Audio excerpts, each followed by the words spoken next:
उसमें एक चीज मैं साफ करना चाहता था, स्पष्ट नहीं हुआ ये कि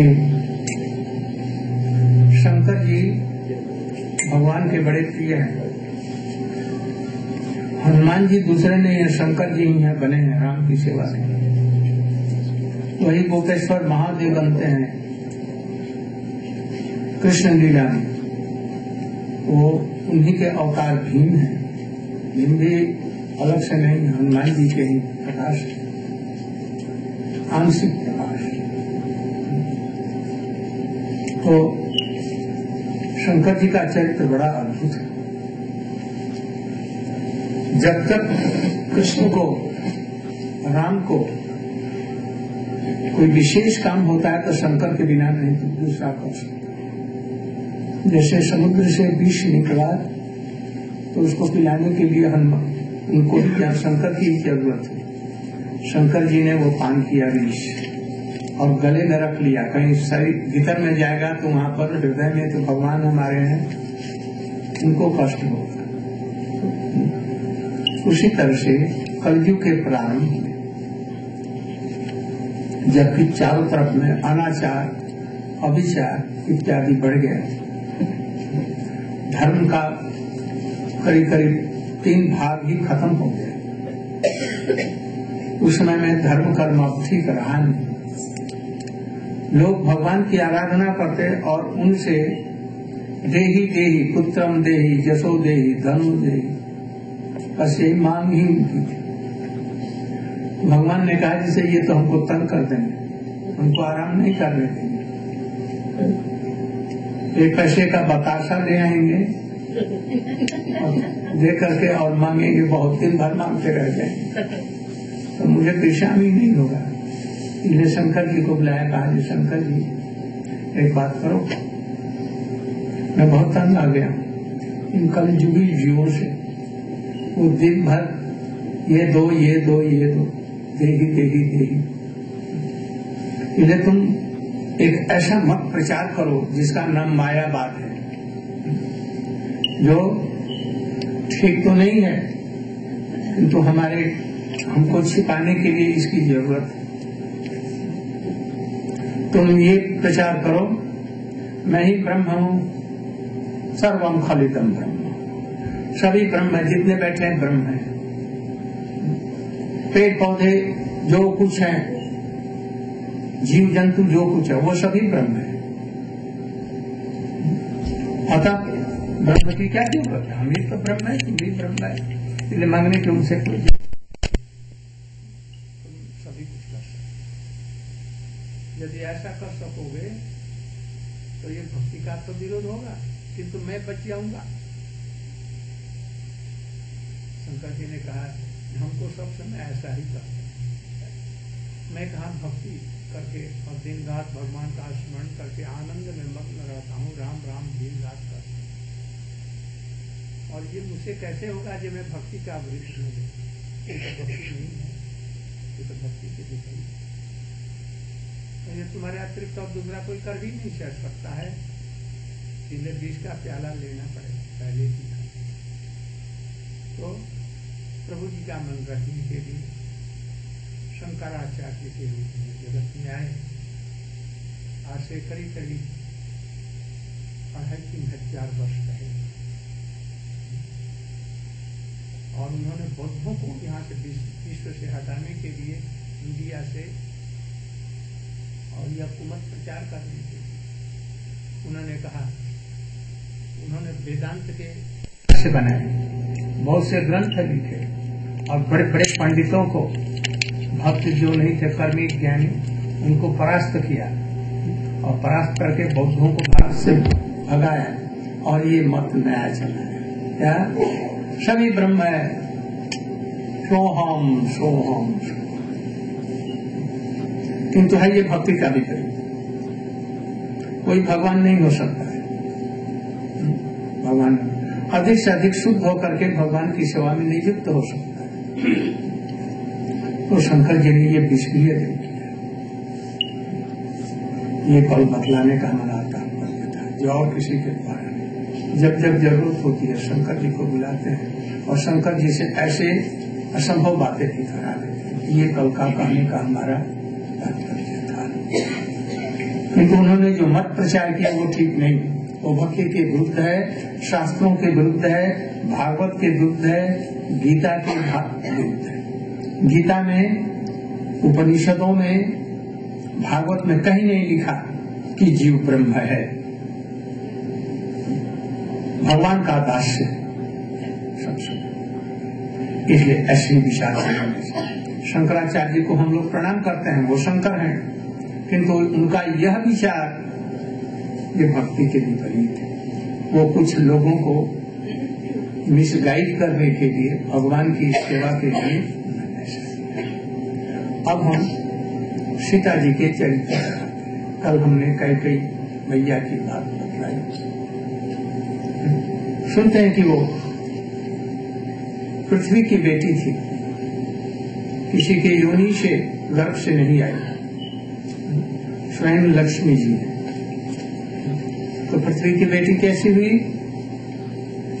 इस जगत में प्रकट लीला के लिए तो पृथ्वी की बेटी है, किंतु पृथ्वी की बेटी नहीं, पृथ्वी सबकी, वो लक्ष्मी की लक्ष्मी है, मूल है। तो जिस समय रावण का प्रताप था, बड़ा भारी दिग्विजयी हुआ, ब्रह्मा से उसको वर मिले और शंकर जी से वर मिले, कोई उसे मार न सके। उसके 10 सिर हुए और कोई मारेगा तो वो मरेगा नहीं। फिर उसके शरीर सिर निकल आए,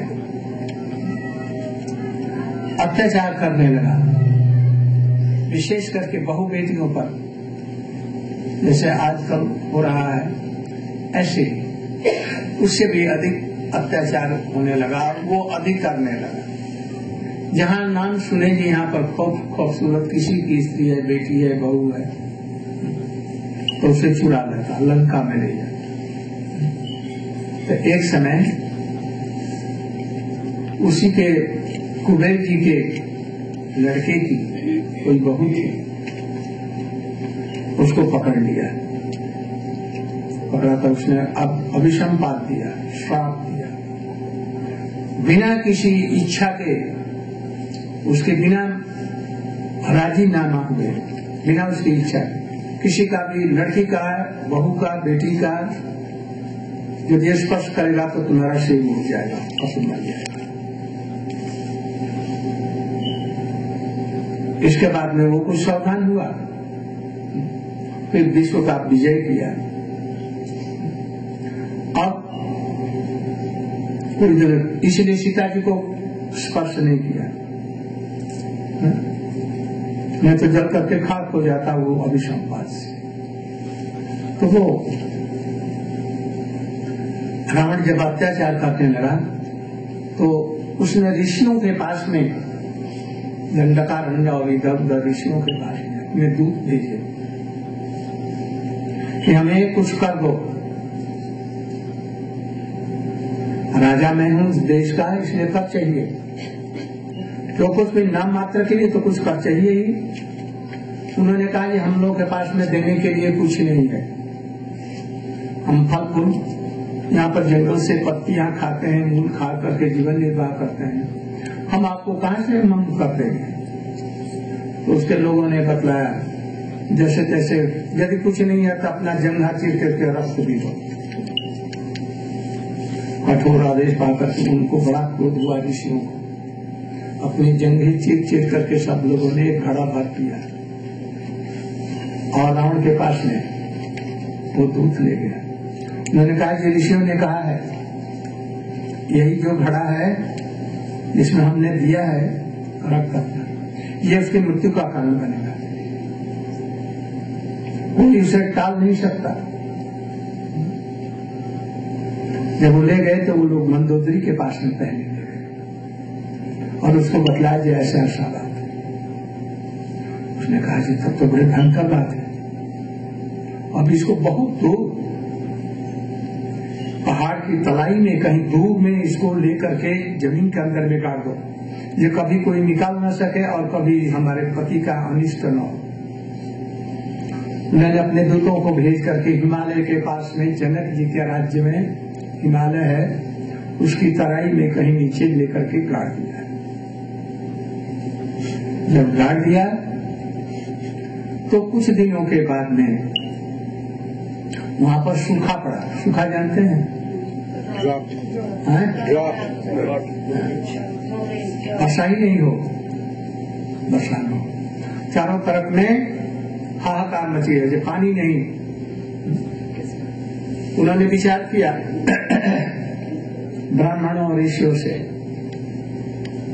विचार किया क्या करना चाहिए। पानी नहीं हो रहा, प्रजाएं बड़ी कष्ट पा रही हैं, बड़ी मुश्किल से। अब तक जो कुछ भी पानी था वो सूख गया।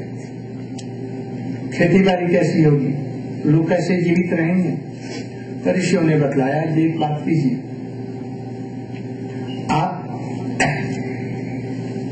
हल पकड़िए और आपकी पत्नी हल को चलाए खींचे। इस क्रिया से हम लोग मंत्र पाठ करेंगे और इससे वर्षा जरूर हो। उन्होंने सब ऋषि महर्षियों को बुलाया, ब्राह्मणों को बुलाया और उन लोगों ने व्यवस्था की।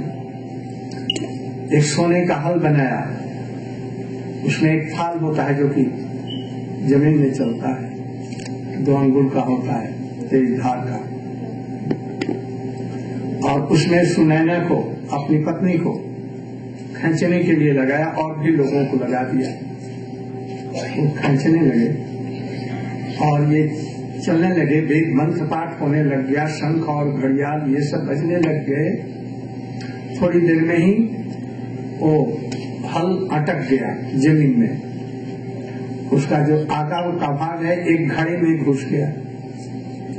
उसी घड़े में रक्त वाला घड़ी में घुस गया। और फिर लोगों ने मिलकर के उसको जोत चलाया तो वो घड़ा जमीन से निकल गया। तो ये क्या हुआ, इतने में बड़ी जोर से आंधी तूफान के साथ में बड़ी जोर से वर्षा आरंभ हो।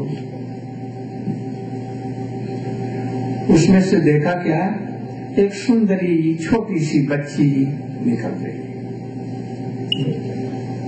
अपने अंगूठे को कभी पानी करती है पैर के और कभी कभी ऐसे करती है, बड़ी खुश है। देख करके महाराज जनक जी ने पहले उठाया और अपनी गोदी में, ये मेरी बेटी, मेरी बेटा, बेटे बेटी तो थे नहीं, अब ये मेरी बेटी है। और उन्होंने सुनैना जी की गोदी में, ये तो उनका जन्म है। तो जब साकेत की अयोध्या की लक्ष्मी जी, किंतु जब इस जगत में आती हैं तो इस प्रकार से अभिनय करते हुए आती हैं। अब ये सीता जी साधारण तो है नहीं, धीरे धीरे दिन दिने रात चौगने बड़ी सुंदर अलदेवी के रूप में बढ़ने लगी। इनके पिताजी के पास में काशी में एक बहुत बड़ा भारी धनुष रखा था। कौन सा? जिसको दधीची के हाथ से बनाया गया था वज्र, और इंद्र ने उसी वज्र से वृत्तासुर को मारा। तो उसका कुछ भाग जो बच गया था उसे ये धनुष बना था। तो ये भी वज्र का धनुष था, साधारण था नहीं। वो वहां पर रखा था, इतना भारी था कि हजारों लोग मिल करके उसको उठा नहीं सकते थे, और इंद्र ने उसे उठाया था। तो वो वहां पर रखा था। शंकर जी का धनुष था, वो वहां पर रखा करके पूजा रोज होती। सीता जी एक दिन उस धनुष को बाएं हाथ से ऐसे उठा लिया और उसको लिप पोत करके उसको रख करके उसकी पूजा कर दी। पिताजी कहीं गए थे बाहर, उन्होंने कहा जी तुम पूजा कर लेना बेटी। तो उसने बाएं हाथ से झट उठा लिया, उठा करके उसको लिप पोत करके फिर रख करके उसको पूजा इत्यादि कर दी। उनको पता लग गया हमारी बेटी ने तो इसको उठा लिया और इसकी पूजा की। तो बोले उसी समय, अब वो 20-21 वर्ष की हो चुकी थी, पूर्ण यौवन उसका हो गया था, बड़ी सुंदर। उन्होंने प्रतिज्ञा कर दी, इसकी शादी तो हमें करनी है, किंतु ऐसे तैसे लोगों से नहीं करेंगे, ऐसे लोग से हम करेंगे जो इस धनुष को उठा कर इसकी प्रत्यंचा को चढ़ा दे। और सुन करके देश विदेशों से हजारों लोग आए, देवता लोग भी मनुष्यों का रूप धारण करके राजकुमारों का वहां करके उठाने लगे, उठे। रावण भी एक दिन रावण रात में आया, पहले लोगों के सामने नहीं, चोरी छिपे हम उठाए और फिर पीछे जब उठ जाएगा तो शादी कर लेंगे। बड़ी सुंदरी लड़की है, सुनते हैं। रात में आया तो थोड़ा सा उठाया तो वो झक उसी के नीचे दब गया, गिर गया। बड़ी मुश्किल से किसी प्रकार से उठा, वो भी तो बलवान, वो भी किसी प्रकार से उठा, फिर नहीं आया, कान पकड़ लिया कि हमको नहीं जाना है। तो ऐसे ऐसे बड़े बड़े महिपाल सब आए, कोई नहीं उठा। गांव भर के लोग कहने लगे कि क्यों ऐसी प्रतिज्ञा की, अब तो कोई संसार में ऐसा है ही नहीं कि उसको उठा करके प्रत्यंचा चढ़ा दी। क्या सीता जी कुंवारी रहेगी तो वही है सोई, वही होगा जो होना है। और हम चिंता नहीं करते, वो भी तो साधारण नहीं थे, ब्रह्म ज्ञानी थे। अब विश्वामित्र यज्ञ की रक्षा के लिए राम लक्ष्मण को लेकर के मारीची का वध करके और गंगा पार करके आ रहे थे इधर ही, और विश्वामित्र जी जानते थे ये ऐसा होना है। वो भी बहुत भविष्य जानने वाले सर्वज्ञ ऋषि थे, भगवान के परम भक्त थे। वो इसी नाते उन दोनों को लेते हुए, बहुत से ऋषियों को साथ में लेते हुए आ रहे थे। जब गांव के निकट में कहीं आए तो एक पत्थर पड़ा था, बड़ा सुंदर, और चारों तरफ में बड़ा सुंदर बाग बगीचा था, किंतु कोई आदमी नहीं था। एक पत्थर पड़ा था। विश्वामित्र जी ने कहा कि इसको अभिशाप है। गौतम ऋषि इसके पति ने इसको अभिसंपात दिया, जानबूझ करके चंद्र का संग किया, इसलिए शिला के रूप में आप थोड़ा सा स्पर्श कर दीजिए। तो उनके कहने से स्पर्श करते ही चरणों से जो ही स्पर्श कर दिया, बड़ी सुंदर वो बन गई। फिर उनके पति आए और फिर उनको लेकर के गए पवित्र होने के बाद। जनकपुर में पहुंचे, महाराज जनक ने बड़ा उनका आवभगत किया, स्वागत किया, उनको स्थान दिए एक बगीची में, काशी में, वहीं पर नगर से बाहर में, नगर से निकट ही वो रहे। थोड़े दिन के बाद में राम और लक्ष्मण गए बगीचे में टहलने के लिए और अपने गुरु जी के लिए पूजा के लिए पुष्प चयन के लिए। वहाँ पर सीता जी सहेलियों के साथ में भवानी पूजा के लिए आई। इसलिए भवानी पूजा, भवानी की पूजा करने की हमको, और देखी कि राम और लक्ष्मण वहाँ पर उसी बगीचे में पुष्प चयन कर रहे, बस 2 आंखें और 2 आंखें प्लस 4 आंखें हो गई।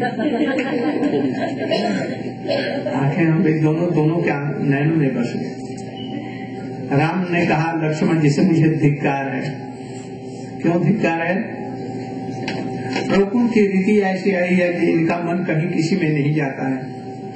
आज भी उस राजकुमारी को देख करके मन में ऐसे क्यों न चले, क्यों मोह है। लक्ष्मण जी ने कहा कि ये बात सत्य होने को है, इसलिए आपकी शादी यहीं पर किसी से होगी। हमको तो ऐसे ही सूचना आंखें फड़क रही हैं, ऐसा मालूम होता है। इसके बाद में तो सीता जी के हृदय में बस गए ये राम, और राम के हृदय में भी बस गए। और फिर दूसरे दिन विश्वामित्र जी ने उनसे कहा राम से, ये चलो जरा धनुष यज्ञ तो देखा है। और महाराज जनक ने निमंत्रण किया कि हमने ये अबोध स्थिति में हमने ऐसी प्रतिज्ञा कर ली, अपने बच्चों को आप हम धनुष को दिखलाइए। बस धनुष दिखलाया और राम ने क्या किया, लक्ष्मण की तरफ में इशारा किया लक्ष्मण जी ने पृथ्वी को दबा दिया, हिले नहीं, उसका संबंध नीचे से हो गया। जब उन्होंने संभाल लिया लक्ष्मण जी, वो इसी की शक्ति है, उन्हीं की शक्ति से सारा विश्व टिका हुआ है। राम ने 1 सेकंड के अंदर में लोगों के देखते और न देखते ही पलक लगते ही धनुष उठाया, उसमें प्रतिज्ञा दी और ऐसा करना है तो विश्व टूट गया है। बस यथार्थ से सीता जी का विवाह हुआ। रास्ते में परशुराम जी मिले जाने से समय, बड़ी रगड़ हुई, उनकी सारी शक्ति उन्होंने ले ली वहां पर। अब सीता जी पहुंचे, कैकेयी बड़े आदर के साथ में पहले बहू के रूप में उसको सम्मान करके अपने कनक भवन में स्थान दिया। यहाँ तक तो ठीक रहा। अभी तक तो दिन बड़े सीता जी के बड़े अच्छे हैं। कभी दिन आते हैं और कभी दिन आते हैं। लक्ष्मी देखो जगत में आई हैं शिक्षा देने के लिए, उनको दुख सुख नहीं है उनके लिए, तो 1 सेकंड का भी ये बात नहीं है उस लोग के, किंतु यहाँ के लिए वो वहाँ का 1 सेकंड यहाँ के कितने जुग के बराबर हो जाता है। भगवान 1 मिनट के लिए वहाँ से उतर करके लीला करते हैं, हम लोगों को मालूम होता है 11,000 वर्ष तक रामचंद्र जी ने, कृष्ण 125 वर्ष तक, किंतु उनके लिए एक क्षण का भी वहाँ की दृष्टि से। इसके बाद में राज्य के अभिषेक की बात मैंने बतलाई, उसमें सीता जी रानी के रूप में बैठने वाली, और एक दिन ही पाशा पलटा और फिर हो गया क्या बनवास, घर में रहना स्वीकार नहीं किया राम ने।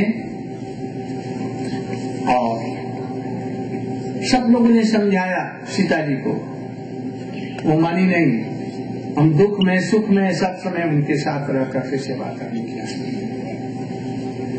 अंत में उनकी बात पतिव्रता हो तो कैसे सीता जी से। आजकल थोड़ा सा मन मुटाव हो गया, बस तलाक तैयार है कोर्ट में, थोड़ी सी बात पर भी अनबन हो गई है बस तलाक। और नहीं तो तलाक नहीं हुआ भी तो पति के साथ में नहीं रहेंगे या स्त्री के साथ में है, वो अपना अलग रहे, कमाए खाए और हम अलग रहे। विशेष करके विदेशों में तो एकदम ऐसा जीवन सुखी नहीं है किसी का।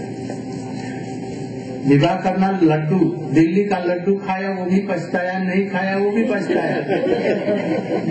ये ऐसे है, दिल्ली का लड्डू है, कहीं सुख नहीं है। क्यों? जब विवाह कर लिया तो क्यों किया, पीछे पछतावा होता है। अब विवाह नहीं किया तो क्यों नहीं किया। सीता जी वन में गई, यहाँ भी सुना सब, और भी बहुत सी बातें बतलाया, ये भी बतलाया कठोर परीक्षा, जिसमें दंडकारण्य में ये लोग गए। राम ने कहा, सीते तुम तो हमारे हृदय में सब समय बसती, और मैं कुछ जगत की लीला करना चाहता हूँ, इसलिए मैं चाहता हूँ कि तुमको कहीं अलग से रख दें।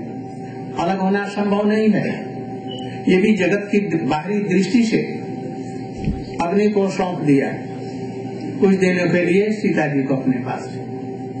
अभी हम लोग वहाँ गए नैमिषारण्य में, तो देखा एक पताल में ऐसी जगह अभी बनी हुई है, गुफा बना हुआ, जिसमें अग्नि को रामचंद्र जी ने सीता जी को समर्पण कर दिया, और माया सीता बना दी, माया की, और उसी से सारी लीला हुई। असली सीता जी को स्पर्श नहीं कर सका राम, कोई भी नहीं स्पर्श कर सकता है, भक्त उनके चरण कमलों का दर्शन करते हैं, स्पर्श कर सकते हैं, और कोई नहीं। हनुमान जी जिनको स्पर्श नहीं किया, बस माता जी बस उनके चरण। जब मारा सबको और फिर मारीची को की वजह से उनका अपहरण हुआ, तो किसका अपहरण हुआ? माया सीता का है। सीता जी कहाँ है? अग्नि में नहीं है, अग्नि में तो जैसे ऊपर के लिए शक्ति शक्तिमान से अलग नहीं होती, शक्ति शक्ति मतलब एक ही है। किंतु भगवान की शक्ति रूप धारण कर लेती है, हमारी शक्ति कोई भी रूप नहीं धारण करती। राम की सब शक्तियां हैं, सोचने की, विचारने की, चलने की, देखने की, ये सब एक एक रूप धारण कर सकती है। लंका विजय हुआ, लंका में विजय के पश्चात जब आई राम के पास में, राम ने कहा कि बहुत अच्छा हुआ, आप पैदल पधारिए, जैसे कि ये कपी, भालू, बंदर सभी आपको दर्शन कर सके। आपके लिए इन्होंने जीवन दान किया। पैदल पालकी से उतर करके नीचे आए। जब एकदम निकट में आ गई, अभी जाओ उधर खेल।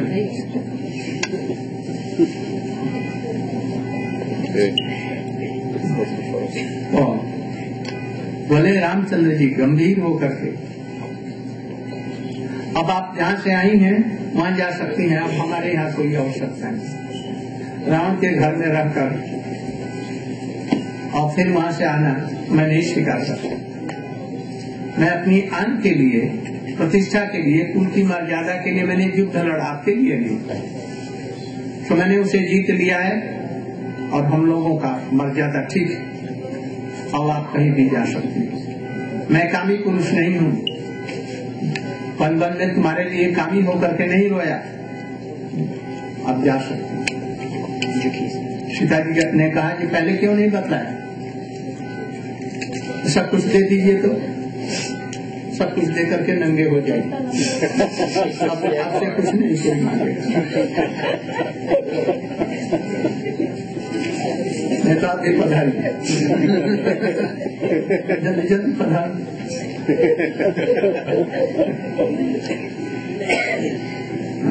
क्या कहा, मैं वंश का आन रखने के लिए लड़ाई की होकर से अपने लिए बन में नहीं। मैंने कहा मुखर होकर के कहा, तो पहले आपने क्यों नहीं? ये कौन बातचीत कर रही है? माया सीता, मायावती। अभी अशोक सीता जी पर्दे के पीछे हैं। लक्ष्मण हमारे लिए सीता बनाओ, और सीता बनाया। राम की तरफ देखा, राम गंभीर होकर के बैठे हैं। किस लिए? दिखला रहे ऊपर से। सोचा कि इसी बहाने से सीता जी को ग्रहण कर। सीता जब बन करके तैयार हो गई तो सीता जी उसमें बैठ गई और ध्यान किया, आग लग गई, किंतु वो शीतल बन गई।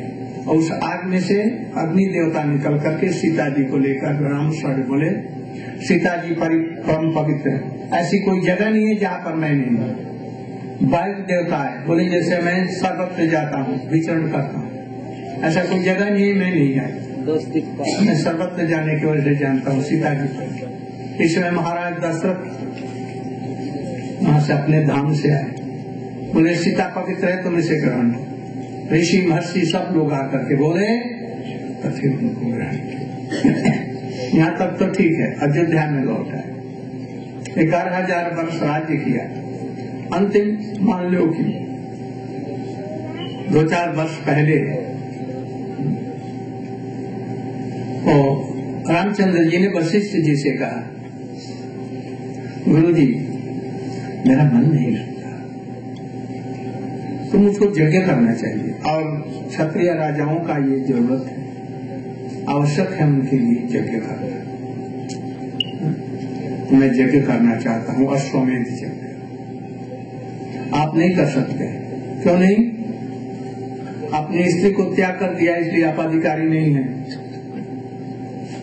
फिर भी गुरु जी हम पर दया करके यज्ञ कराइए। मैं कहा तो सीता जी को बुला लाओ, हम जानते हैं ये कहाँ है। तो ऐसा मत कीजिए, मैं अब सीता जी को नहीं बुला। फिर दूसरी शादी कर लो, तुम्हारे लिए 1000 स्त्रियां राजी हैं, राजकुमारियां तुमसे शादी कर, तुम शादी करो। ऐसा कभी जीवन में नहीं कर सकते। फिर क्या, हमको जरूर करे, कोई उपाय नहीं करे। तो उन्होंने कहा एक बात करो, सीता जी की सोने की मूर्ति बनाओ, प्रतिमा, और उनके साथ उनको बाएं रख करके यज्ञ करो। ठीक है, मैं इस पर राजी। तो सीता जी की मूर्ति बनाई गई और यज्ञ करते थे। हजारों ब्राह्मण, हजारों ऋषि महर्षि और सब संसारी लोग नैमिषारण्य में ये हुआ था, गोमती नदी के किनारे। छत्र के छत्र चल रहे थे। छत्र मैंने कहा जहाँ पर भी खाना इत्यादि बनता है, बढ़ता है, ये सब ऋषियों को सब दान दक्षिणा सब दी जाती थी और यज्ञ होता था सवेरे शाम को, और दोपहर में समय खाली रहता था, उसमें बैठ करके पुराण पाठ इत्यादि ब्राह्मण लोग करते थे, ऋषि महर्षि लोग करते थे, सब लोग सुनते। उसी समय में वाल्मीकि ऋषि के दो शिष्य, सीता जी के पुत्र, राधे राधे राधे जय जय जय श्री राम।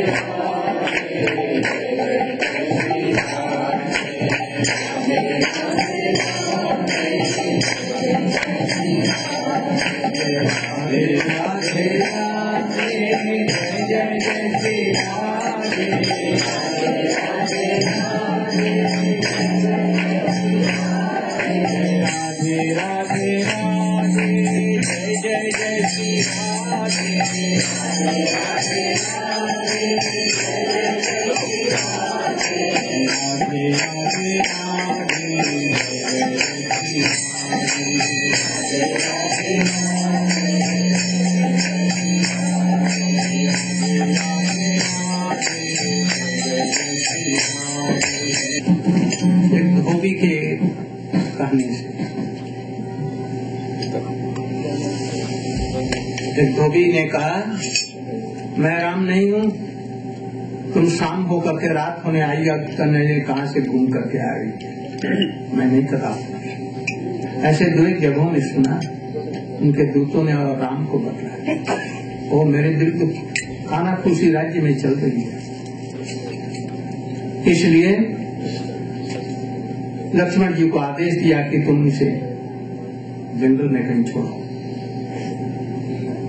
उन्होंने कहा कि सीता चाहती थी ऋषियों की पत्नियों से मिलना, उनको कुछ कपड़े लत्ते उपहार देना, आभूषण, ये सब गठरी बना लो और इसी बहाने से ले जाकर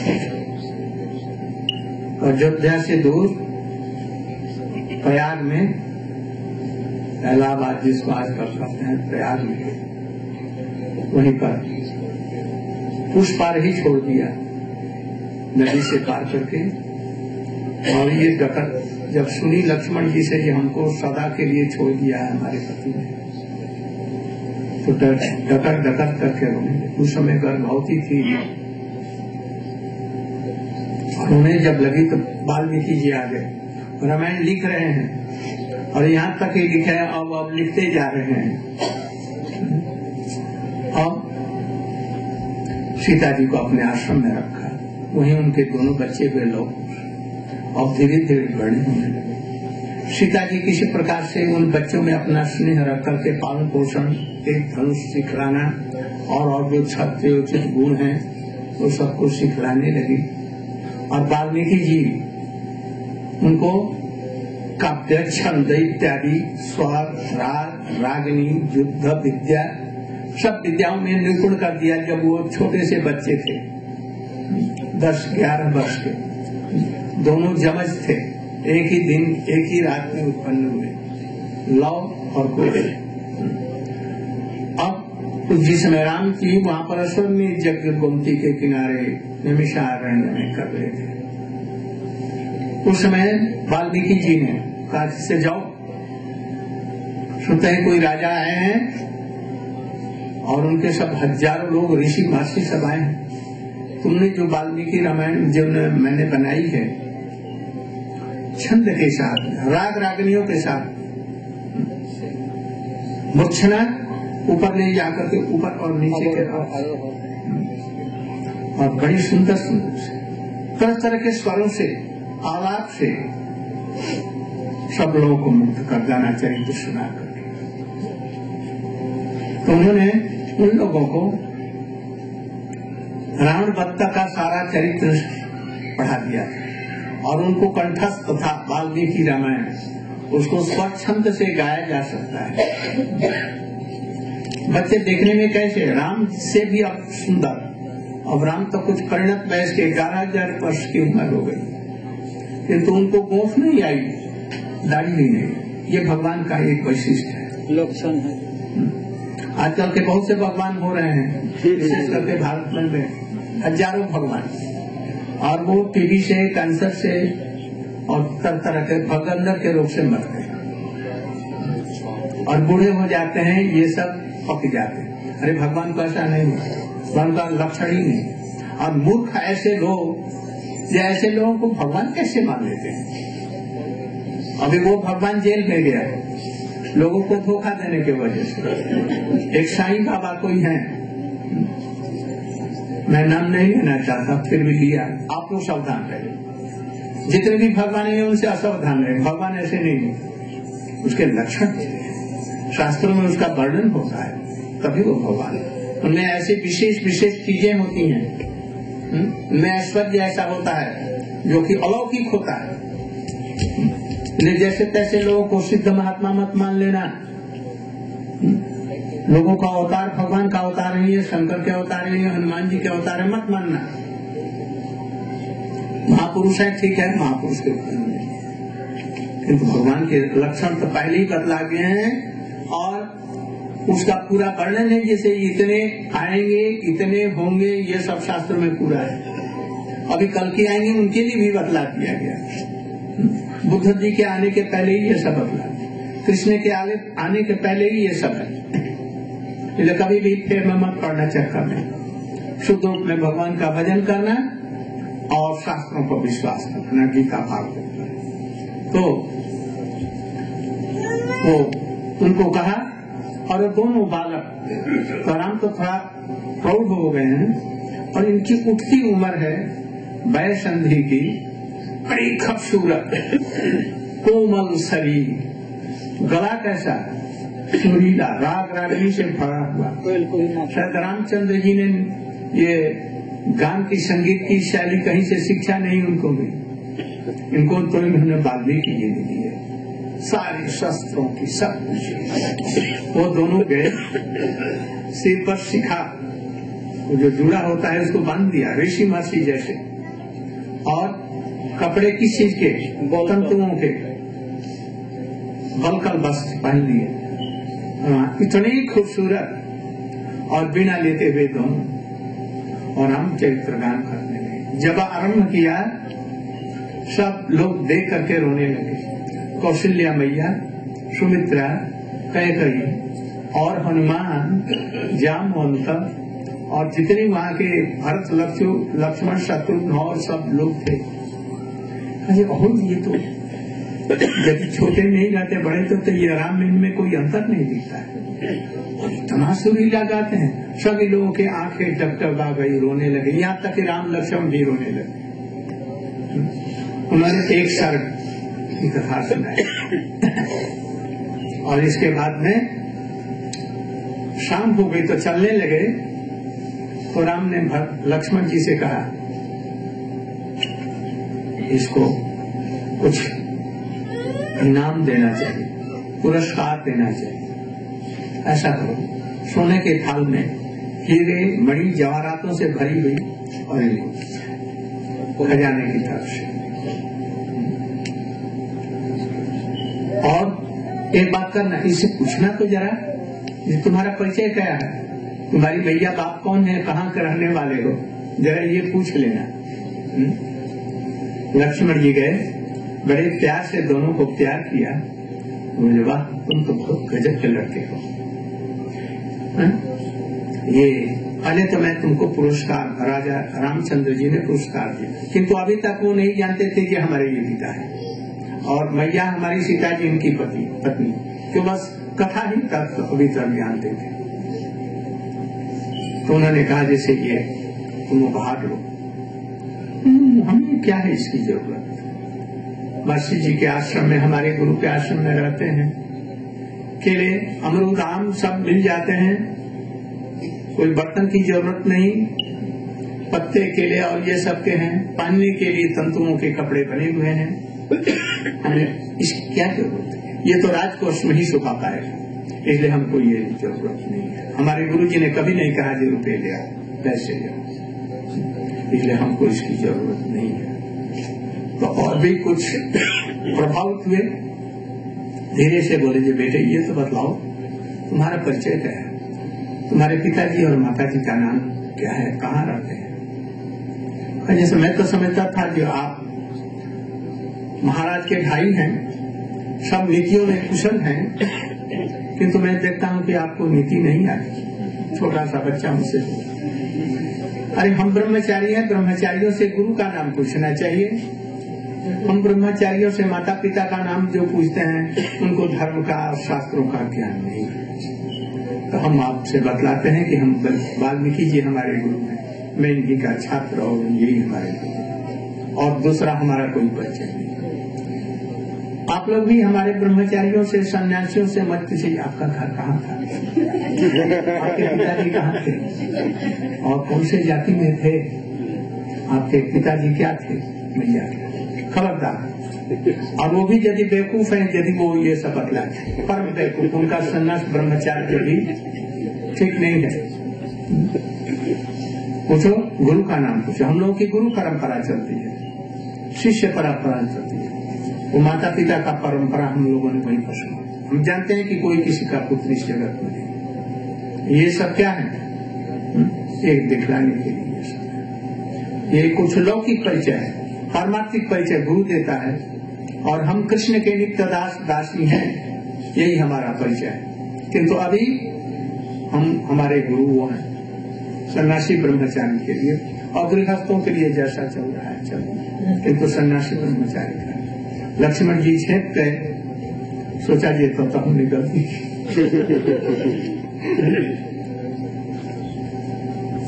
भैया कह रही है जैसे हो न हो, ये हमारे नाती होते अब तक, तो सीता जी को उस समय गर्व था, जरूर न जरूर ऐसे ही। राम को भी विश्वास हो ये हमारे बेटे हैं, और सारी अयोध्या को भी विश्वास हो गया, दूसरे नहीं हुए।